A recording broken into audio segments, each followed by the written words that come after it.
Bien, en pista otra fabulosa sección de vacas intermedias, cuatro ejemplares realmente fantásticos. Hoy empezamos la categoría con la que para mí es una fácil ganadora de esta categoría, un animal de 3 lactaciones, un animal con una estructura lechera muy bonita, que hoy denota una gran fortaleza lechera en su hombro y que aventaja la coloca en segunda posición, principalmente por una inserción anterior más larga, más fuerte, así como también un animal que se muestra más armónico, mejor ludo, con una colocación de sus isquiones y su lomo más fuertes que la bonita vaca colocada en segunda posición.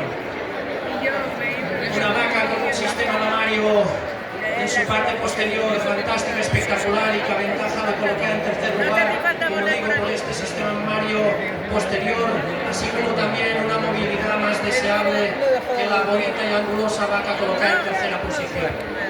Y tercera sobre cuarta, 2 posiciones próximas.